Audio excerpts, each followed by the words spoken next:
ভোটের আগে রাজনীতিবিদরা বলে আপনি মালিক, দেশটা আপনার, কিন্তু ভোট শেষে আপনি আবার সাধারণ নাগরিক হয়ে যান আর মালিকানা ফেরত যায় পার্টি অফিসে। নির্বাচনের সময় তারা বলে দেশ বাঁচাতে আমাদের দরকার, কিন্তু ক্ষমতায় গেলে তখন আর দেশ বাঁচে না, বাঁচে শুধু তাদের চেয়ার। একটা ট্রিক খেয়াল করেছেন, ওরা পুরো মিথ্যা বলে না, ওরা অর্ধেক সত্য বলে, আর বাকি অর্ধেকটা আমরা নিজেরাই গিলে ফেলি। দেশে পণ্যের দাম বাড়লো, দোষ আন্তর্জাতিক বাজারের, তখন তারা দেশপ্রেমের কথা শোনায়। চাকরি না পেলে আপনি যোগ্য নন, তখন তারা স্বপ্ন দেখতে বলে। সবচেয়ে বড় প্রতারণা জানেন কোথায়?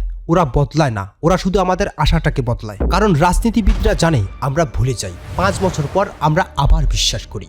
আমরা প্রতারণাকে প্রতিবার বিশ্বাস করি, কিন্তু প্রশ্ন করি না। এখন প্রশ্ন হচ্ছে আমরা কেন প্রশ্ন করি না। এখন একটা বাস্তব উদাহরণ দেখি। এক এক নির্বাচনে এক এক গল্প, কখনো রাতের ভোট, কখনো বিনা প্রতিদ্বন্দ্বিতায় ভোট, কখনো কম টার্ন আউটকে জনগণের সমর্থন বলে। এখানে একটা প্যাটার্ন খেয়াল করুন, সরকার বদলায়, মন্ত্রী বদলায়, কিন্তু দুর্নীতির ধরন বদলায় না। কারণ রাজনীতিবিদদের এখানে একটা বড় ম্যাজিক আছে, দেশের আইনটাকে দলভিত্তিক বানানো। আপনি যদি তাদের দলের লোক হন তাহলে আপনি নিরাপদ, না হলে আপনি অপরাধী। তাদের বিরুদ্ধে প্রশ্ন করলে কি হয়? আপনি হয়ে যান রাষ্ট্রবিরোধী, উন্নয়ন বিরোধী, কিংবা অন্য পক্ষের এজেন্ট। আর এভাবেই মানুষ শিখে যায় চুপ থাকাই সব থেকে বুদ্ধিমানের কাজ।